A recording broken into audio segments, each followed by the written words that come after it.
നമസ്കാരം. എല്ലാ പ്രിയപ്പെട്ട പ്രേക്ഷകർക്കും ദേവി മഹാത്മ്യം ചാനലിലേക്ക് സ്വാഗതം.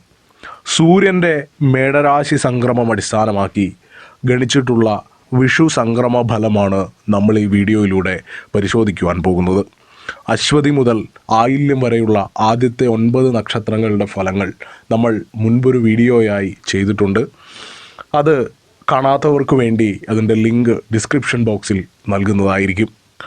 ആദ്യം തന്നെ മകം നക്ഷത്രം. മകം നക്ഷത്രക്കാർ ശാരീരികമായോ മാനസികമായോ ഒറ്റപ്പെടൽ അനുഭവിക്കുന്ന സമയമാണ്. പണമിടപാടുകളിൽ കൃത്യത പുലർത്തുവാൻ കഴിയാതെ വരും. അപ്രതീക്ഷിതമായ ഭാഗ്യഭംഗങ്ങൾ ഉണ്ടായേക്കാം. ഗ്രഹനിർമ്മാണത്തിൽ തടസ്സം വന്നു ചേരാം. കലാരംഗത്ത് പ്രവർത്തിക്കുന്നവർക്ക് പ്രശസ്തി ഉണ്ടാകും. നിഷ്പ്രയാസം സാധിച്ചെടുക്കാമെന്ന് കരുതിയ പല കാര്യങ്ങളിലും അവിചാരിതമായ സങ്കീർണതകളോ തടസ്സങ്ങളോ വന്നു ചേരാം. കുടുംബത്തിൽ നിലനിന്നിരുന്ന അസ്വസ്ഥതകളൊക്കെ ശമിക്കുന്നതായിരിക്കും. തീർത്ഥയാത്രകൾ നടത്തുവാനിടവരും. പുതിയ ഭൂമി വാങ്ങുവാൻ തീരുമാനമെടുക്കും. ഉദ്യോഗാർത്ഥികൾക്ക് പുതിയ ജോലി ലഭിക്കും. താൽക്കാലിക ജോലികൾ സ്ഥിരപ്പെട്ട് കിട്ടും. ഔദ്യോഗിക രംഗത്ത് നേട്ടം കൈവരിക്കും. സ്ഥലമാറ്റം ആഗ്രഹിച്ചിരുന്നവർക്ക് അനുകൂല സാഹചര്യമാണ്. ആരോഗ്യനില തൃപ്തികരമായിരിക്കും. പൊതുരംഗത്ത് പ്രവർത്തിക്കുന്നവർക്ക് പ്രശസ്തി ഉണ്ടാകും. അകന്നിരുന്ന കുടുംബ ബന്ധങ്ങൾ അടുക്കുന്നതായിരിക്കും. ഔദ്യോഗിക രംഗത്ത് നേട്ടം പ്രതീക്ഷിക്കാം. സന്താന ലാഭം ആഗ്രഹിച്ചിരുന്നവർക്ക് അനുകൂല സാഹചര്യമാണ്. ആരോഗ്യനില തൃപ്തികരമാകും. ഗുണവർദ്ധനവിനും ദോഷശമനത്തിനുമായി ഭദ്രകാളി ക്ഷേത്രത്തിൽ ചുവന്ന പുഷ്പം സമർപ്പിച്ച് പ്രാർത്ഥിക്കുക. ജന്മനാളിൽ ദേവിക്ക് കുങ്കുമാഭിഷേകം നടത്തുക. അടുത്തത് പൂയം. പൂയം നക്ഷത്രക്കാർ വിദ്യാഭ്യാസപരമായും തൊഴിൽപരമായും നേട്ടങ്ങൾ കൈവരിക്കുന്ന സമയമാണ്. വിദേശത്ത് നിന്ന് നാട്ടിൽ തിരിച്ചെത്തുവാൻ സാധിക്കും. വരവിനൊപ്പം ചെലവും അധികരിക്കും. സന്താന ഗുണം വർദ്ധിക്കും. കഫജന്യ രോഗങ്ങൾ പിടിപെട്ടേക്കാം. ദീർഘയാത്രകൾ സാധിക്കുമെങ്കിൽ ഒഴിവാക്കുക. മാനസിക പിരിമുറുക്കം വർദ്ധിക്കുന്നതായിരിക്കും. ദാമ്പത്യ ജീവിതത്തിൽ ചെറിയ പിണക്കങ്ങൾ ഒരുപക്ഷെ ഉടലെടുത്തേക്കാം. മുതിർന്ന ബന്ധുക്കൾക്ക് അനാരോഗ്യം ഭവിക്കാം. ജീവിത പങ്കാളിക്ക് ഏതെങ്കിലും തരത്തിലുള്ള ഉന്നതി ഉണ്ടാകും. മാതാവിനോ തത്തുല്യരായവർക്കോ അരിഷ്ടതകൾക്ക് സാധ്യത. അനുഭവിച്ചുകൊണ്ടിരുന്ന രോഗദുരിതങ്ങളിൽ നിന്ന് മോചനം കിട്ടും. സഹോദരങ്ങൾക്ക് അരിഷ്ടതകൾക്ക് സാധ്യത കാണുന്നു. ഉത്തരവാദിത്തം വർദ്ധിക്കുന്നതായിരിക്കും. ഊഹക്കച്ചവടത്തിന് നിൽക്കരുത്. ബന്ധുക്കളെ താൽക്കാലികമായി പിരിഞ്ഞു കഴിയേണ്ടി വരും. മത്സര പരീക്ഷകൾ, ഇൻ്റർവ്യൂ എന്നിവയിൽ വിജയിക്കുവാൻ സാധിക്കും. അന്യരുടെ സഹായം ലഭിക്കും. ബിസിനസ് നടത്തുന്നവർക്ക് വിജയമുണ്ടാകും. ഗ്രഹനിർമ്മാണത്തിൽ പുരോഗതി പ്രതീക്ഷിക്കാം. സന്താനങ്ങളില്ലാതെ വിഷമിക്കുന്നവർക്ക് ആശ്വാസം ലഭിക്കും. ദോഷപരിഹാരത്തിനായി നാളിൽ ദേവീക്ഷേത്രത്തിൽ ഭഗവതി സേവ നടത്തിച്ച് തൊഴുതു പ്രാർത്ഥിക്കുക. സാധിക്കുന്നവർ ഭവനത്തിൽ നിത്യേന ദേവീ മഹാത്മ്യ പാരായണം നടത്തുക. അടുത്തത് ഉത്രം. ആത്മീയ കാര്യങ്ങളിൽ ശ്രദ്ധ വർദ്ധിക്കും. പൂർവിക സ്വത്ത് ലഭിക്കുവാൻ യോഗമുള്ള കാലമാണ്. ഇടയ്ക്കിടെ ശാരീരികമായി എന്തെങ്കിലും അരിഷ്ടതകൾ നേരിടും. ബിസിനസ്സുകളിൽ നിന്ന് മികച്ച നേട്ടമുണ്ടാകും. തൊഴിൽപരമായ സ്ഥലമാറ്റമുണ്ടാകും. ഗ്രഹത്തിൽ ശാന്തത കൈവരും. കലാരംഗത്ത് മികച്ച നേട്ടം തന്നെ പ്രതീക്ഷിക്കാം. ബന്ധുഗ്രഹങ്ങളിൽ മംഗളകർമ്മങ്ങൾ നടന്നേക്കും. ബന്ധുജനങ്ങളുമായി കൂടുതൽ അടുത്തു കഴിയുവാൻ അവസരം വന്നു ചേരും. പുതിയ പദ്ധതികളിൽ പണം മുടക്കും. അതിൽ നിന്ന് മികച്ച നേട്ടവും കൈവരിക്കും. അധികാരികളിൽ നിന്ന് അനുകൂല തീരുമാനങ്ങളുണ്ടാകും.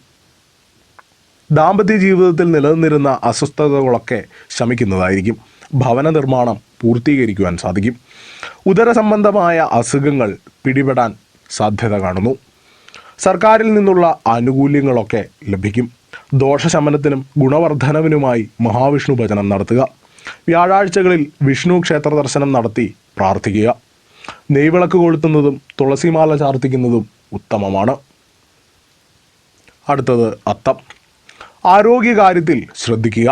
ഗ്രഹാന്തരീക്ഷത്തിൽ നിലനിന്നിരുന്ന പ്രശ്നങ്ങളൊക്കെ ശമിക്കും. കുടുംബത്തിൽ ബന്ധുജനങ്ങൾ മുഖേന കലഹങ്ങൾക്ക് സാധ്യത കാണുന്നു. ബന്ധുജനങ്ങളെ പിരിഞ്ഞ് കഴിയേണ്ടി വരും. സുഹൃത്തുക്കളുടെ വിവാഹത്തിൽ സംബന്ധിക്കും. വ്യവഹാരങ്ങളിൽ തിരിച്ചടി ഉണ്ടായേക്കാം. ഏറ്റെടുക്കുന്ന പ്രവൃത്തികൾ വിജയത്തിലെത്തിക്കും. ജീവിത പങ്കാളിക്ക് ഏതെങ്കിലും തരത്തിലുള്ള രോഗാരിഷ്ടതകൾക്ക് സാധ്യത കാണുന്നു. വിദ്യാഭ്യാസപരമായ നേട്ടങ്ങൾ കൈവരിക്കും. മത്സര പരീക്ഷകളിൽ വിജയമുണ്ടാകും. സഹോദരങ്ങൾക്ക് വേണ്ടി പണച്ചെലവ് വന്നേക്കാം. ഊഹക്കച്ചവടം, ലോട്ടറി എന്നിവയിൽ ഏർപ്പെടുവാൻ ഏറ്റവും അനുകൂലമായ സമയമാണ്. പ്രധാന തൊഴിലിൽ നിന്നല്ലാതെ ധനവരുമാനം പ്രതീക്ഷിക്കാം. വാഹനം മാറ്റി വാങ്ങുവാൻ ആലോചിക്കും. പരിക്ക്, രോഗദുരിതം എന്നിവ മൂലം ജോലികളിൽ നിന്ന് വിട്ടുനിന്നിരുന്നവർക്ക് തിരികെ ജോലികളിൽ പ്രവേശിക്കുവാൻ സാധിക്കും. ഔഷധങ്ങളിൽ നിന്ന് അലർജി പിടിപെടാൻ സാധ്യത കാണുന്നു. ജന്മനാളിൽ ക്ഷേത്രത്തിൽ ദർശനം നടത്തി ഗണപതി ഹോമം നടത്തുക. നിത്യേന ഭവനത്തിൽ ഗണപതി അഷ്ടോത്തരം ജപം ചെയ്യുക. അടുത്തത് ചിത്തിര. ചിത്തിര നക്ഷത്രക്കാർ ബന്ധുക്കളുമായി കൂടുതൽ അടുക്കുന്ന സമയമാണ്. പിതാവിന് അരിഷ്ടതകൾ ഉണ്ടായേക്കാം. പ്രതികൂലമായി നിന്നിരുന്ന പലരും അനുകൂലരാകുന്ന സമയമാണ്. അനാരോഗ്യം മൂലം മുൻ തീരുമാനങ്ങൾ മാറ്റിവെക്കേണ്ടതായി വന്നേക്കാം. വിദേശ സഞ്ചാരം സാധ്യമാകും. വാഹനം, ഭൂമി എന്നിവ വാങ്ങാനുള്ള തീരുമാനവും ഒരുപക്ഷെ മാറ്റിവെക്കേണ്ടി വന്നേക്കാം. ലഹരി വസ്തുക്കളിൽ താല്പര്യം വർദ്ധിക്കും. വിലപ്പെട്ട രേഖകൾ കൈമോശം വരാനും സാധ്യത കാണുന്നു. ബന്ധുജന സഹായത്തിന് ശ്രമിച്ചാൽ വിജയിക്കുന്ന കാലമാണ്. കാർഷിക മേഖലയിൽ പ്രവർത്തിക്കുന്നവർക്ക് നേട്ടങ്ങൾ പ്രതീക്ഷിക്കാം. ബന്ധുജന സഹായം വഴി സാമ്പത്തിക വിഷമതകൾ മറികടക്കും. സർക്കാർ ജീവനക്കാർക്ക് തടസ്സപ്പെട്ട് കിടന്നിരുന്ന പ്രൊമോഷൻ ലഭിക്കും. ഉദ്യോഗാർത്ഥികൾ ഇൻ്റർവ്യൂവിൽ നേട്ടം കൈവരിക്കും. സർക്കാർ ജോലി ലഭിക്കുവാനും സാധ്യത കാണുന്നു. പ്രണയബന്ധങ്ങളിൽ ഏർപ്പെട്ടിരിക്കുന്നവർക്ക് അംഗീകാരം ലഭിക്കുന്ന സമയമാണ്. സന്താന ഗുണം അനുഭവിക്കും. ദോഷശമനത്തിനും ഗുണവർദ്ധനവിനുമായി ധർമ്മശാസ്താവിനെ ഭജിക്കുക. ശനിയാഴ്ചകളിൽ ശാസ്താവിങ്കൽ നീരാഞ്ജനം കത്തിക്കുക. എള്ളുപായസ നിവേദ്യം നടത്തിക്കുന്നതും വളരെ ഉത്തമമാണ്. അടുത്തത് ചോതി. ഉറ്റ സുഹൃത്തുക്കളുടെ ഇടപെടൽ മൂലം ചോതി നക്ഷത്രക്കാർക്ക് നേട്ടങ്ങൾ ഉണ്ടാകുന്ന സമയമാണ്. നഷ്ടപ്പെട്ടെന്ന് കരുതിയിരുന്ന വസ്തുക്കൾ തിരികെ ലഭിക്കും. അത് അപ്രതീക്ഷിത സന്തോഷം നൽകും. വാസസ്ഥാനത്തിന് മാറ്റം സംഭവിച്ചേക്കാം. ഉദ്യോഗസ്ഥർക്ക് സ്ഥലം മാറ്റം, ഇഷ്ടസ്ഥാന ലബ്ധി എന്നിവയുണ്ടാകും. പണച്ചെലവുള്ള കാര്യങ്ങളിൽ ഏർപ്പെടും. പൊതുപ്രവർത്തന രംഗത്ത് പ്രവർത്തിക്കുന്നവർക്ക് ജനസമ്മതി ഉണ്ടാകും. ആരോഗ്യസ്ഥിതി മെച്ചപ്പെടും. വിദേശയാത്രയ്ക്കുള്ള ശ്രമങ്ങൾ വിജയം കൈവരിക്കും. മത്സര പരീക്ഷ, ഇൻ്റർവ്യൂ എന്നിവകളിൽ വിജയിക്കും. പുതിയ ഗൃഹോപകരണങ്ങൾക്കായി പണം മുടക്കുന്നതായിരിക്കും. രാഷ്ട്രീയ രംഗത്ത് പ്രവർത്തിക്കുന്നവർക്ക് എതിർപ്പുകൾ നേരിടേണ്ടതായി വന്നേക്കാം. സഞ്ചാരക്ലേശം വർദ്ധിക്കും. കുടുംബത്തിലെ മുതിർന്ന അംഗത്തിന് രോഗാരിഷ്ടത ഉണ്ടാകാനും സാധ്യത കാണുന്നു. ഭക്ഷണസുഖം വർദ്ധിക്കുന്നതായിരിക്കും. കടങ്ങൾ വീട്ടുവാൻ സാധിക്കും. സന്താനങ്ങൾക്ക് ഉന്നമനമുണ്ടാകും. നേത്രരോഗത്തിന് സാധ്യത കാണുന്നു. ദോഷശമനത്തിനും ഗുണവർദ്ധനവിനുമായി ശ്രീകൃഷ്ണ ഭജനം നടത്തുക. ബുധനാഴ്ചകളിൽ ശ്രീകൃഷ്ണസ്വാമിക്ക് വെണ്ണ, അവൽ എന്നിവ നിവേദിക്കുക. അടുത്തത് വിശാഖം. തൊഴിലന്വേഷകരായ വിശാഖം നക്ഷത്രക്കാർക്ക് ഏറ്റവും അനുകൂലമായ സമയമാണ്. ബന്ധുജന സഹായം വഴി പെട്ടെന്നുള്ള കാര്യസാധ്യമുണ്ടാകും. വിവാഹാലോചനകൾ തീരുമാനത്തിലെത്തും. കടങ്ങൾ വീട്ടുവാനും പണയ ഉരുപ്പടികൾ തിരിച്ചെടുക്കുവാനും സാധിക്കും. വ്യവഹാരങ്ങളിൽ വിജയം നേടും. മേലുദ്യോഗസ്ഥരിൽ നിന്ന് പ്രശംസ ലഭിക്കും. വാഹനത്തിനോ വീടിനോ അറ്റകുറ്റപ്പണികൾ വേണ്ടി വന്നേക്കാം. സഹപ്രവർത്തകരുമായി നിലനിന്നിരുന്ന തർക്കങ്ങളൊക്കെ പരിഹരിക്കപ്പെടും. പെരുമാറ്റത്തിൽ കൃത്രിമത്വം കലർത്തി വിരോധം സമ്പാദിച്ചേക്കാം. ബന്ധുജന ഗുണം വർദ്ധിക്കും. പൊതുപ്രവർത്തകർക്ക് ജനസമ്മതി ഉണ്ടാകും. സ്വജനങ്ങൾക്ക് ഉന്നത സ്ഥാനലബ്ധി ഉണ്ടാകും. പ്രശ്നപരിഹാരത്തിനായി മറ്റുള്ളവരുടെ സഹായം തേടേണ്ടി വരും. കുടുംബസമേതം വിനോദങ്ങൾ, കലാപരിപാടികൾ എന്നിവയിൽ സംബന്ധിക്കും. ഗുണവർദ്ധനവിനും ദോഷശമനത്തിനുമായി ശിവഭജനം നടത്തുക. ശിവാഷ്ടോത്തരം നിത്യേന പാരായണം ചെയ്യുക.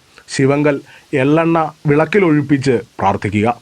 യഥാശക്തി അന്നദാനം നടത്തുക. അടുത്തത് അനിഴം. അവിചാരിത യാത്രകൾ വേണ്ടിവരും. മാനസിക സന്തോഷം വർദ്ധിക്കും. ഗ്രഹത്തിൽ അറ്റകുറ്റപ്പണികൾ വേണ്ടിവരും. തടസ്സങ്ങൾ മാറി കാര്യപുരോഗതി ഉണ്ടാകും. പുതിയ ഗൃഹോപകരണങ്ങൾ വാങ്ങും. ബിസിനസ്സിൽ പണച്ചെലവ് അധികരിക്കും. ദമ്പതികൾ ഒന്നിച്ച് യാത്രകൾ നടത്തും. തൊഴിൽ സ്ഥലത്ത് നിന്ന് അവധിയെടുത്ത് പുണ്യസ്ഥല സന്ദർശനം നടത്തും. ദീർഘദൂര യാത്രകൾക്കായി പണച്ചെലവ് വന്നേക്കാം. ത്വക്ക് സംബന്ധമായ രോഗങ്ങൾക്ക് സാധ്യത കാണുന്നു. പുതിയ പദ്ധതികളെക്കുറിച്ച് ആലോചിക്കാവുന്ന കാലമാണ്. ആരോഗ്യപരമായ വിഷമതകളൊക്കെ ശമിക്കുന്നതായിരിക്കും. ബന്ധുക്കളിൽ നിന്നുള്ള അകൽച്ച അവസാനിക്കും. സന്താനങ്ങൾക്ക് രോഗാരിഷ്ടതയ്ക്ക് സാധ്യത കാണുന്നു. വിദ്യാർത്ഥികൾക്ക് പുതിയ കോഴ്സുകളിൽ പ്രവേശനം ലഭിക്കും. കലാകായിക രംഗത്ത് നേട്ടങ്ങൾ പ്രതീക്ഷിക്കാം. ഭൂമിയിൽ നിന്നുള്ള ധനലാഭവും പ്രതീക്ഷിക്കാം. ഉദ്യോഗാർത്ഥികൾക്ക് അനുകൂല ഉത്തരവുകൾ ലഭിക്കാം. തൊഴിൽപരമായ മേന്മയുണ്ടാകും. ദോഷശമനത്തിനായി വിഷ്ണു ഭജനം നടത്തുക. നിത്യേന ഭവനത്തിൽ വിഷ്ണു ഭജനം നടത്തുക. സാധുജനത്തിന് അന്നദാനം നടത്തുകയും വേണം. അടുത്തത് തൃക്കേട്ട. തൊഴിൽ മേഖലയിൽ അഭിവൃദ്ധി ഉണ്ടാകും. ഉദ്യോഗ കയറ്റമുണ്ടാകും. പൊതുരംഗത്ത് പ്രവർത്തിക്കുന്നവർക്ക് പ്രശസ്തി ഉണ്ടാകും. സഹോദരങ്ങൾക്ക് ഉയർച്ചയും വന്നുചേരും. പണമിടപാടുകളിൽ കൃത്യത പുലർത്തുക. ഗ്രഹനിർമ്മാണം പൂർത്തീകരിക്കും. കലാരംഗത്ത് പ്രവർത്തിക്കുന്നവർക്ക് പ്രശസ്തി വന്നുചേരും. സാധിച്ചെടുക്കാൻ വിഷമമെന്ന് കരുതിയ പല കാര്യങ്ങളും നിഷ്പ്രയാസം നേടിയെടുക്കും. അകന്നിരുന്ന കുടുംബ ബന്ധങ്ങൾ അടുക്കും. ഔദ്യോഗിക രംഗത്ത് നേട്ടം കൈവരിക്കും. സ്ഥലമാറ്റം ആഗ്രഹിച്ചിരുന്നവർക്ക് അനുകൂല സാഹചര്യമാണ്. ആരോഗ്യനില തൃപ്തികരമാകും. ശത്രുക്കൾ മിത്രങ്ങളായി മാറും. ദൂരയാത്ര കൊണ്ട് ഗുണമുണ്ടാകും. പ്രണയബന്ധിതർക്ക് സാഫല്യമുണ്ടാകും. മനസ്സിനിണങ്ങിയ ജീവിത പങ്കാളിയെ തന്നെ ലഭിക്കുന്നതായിരിക്കും. പ്രവർത്തന രംഗത്ത് ഉയർച്ച അനുഭവപ്പെടും. പുതിയ സുഹൃത്ത് ബന്ധങ്ങൾ ഉടലെടുക്കും. കുടുംബസുഖം, ബന്ധുഗുണം എന്നിവയുണ്ടാകും. അകന്നു കഴിഞ്ഞിരുന്ന ബന്ധുക്കൾ ഒന്നിക്കുന്നതാണ്. പഠന നിലവാരം ഉയരും. ബിസിനസ്സിൽ നേട്ടങ്ങൾ കൈവരിക്കും. ഗുണവർദ്ധനവിനും ദോഷശമനത്തിനുമായി ശിവഭജനം നടത്തുക. ശിവക്ഷേത്രത്തിൽ ദർശനം നടത്തി ദക്ഷിണാമൂർത്തി ഭാവത്തിൽ സങ്കല്പിച്ച് നെയ്വിളക്ക് കത്തിക്കുക.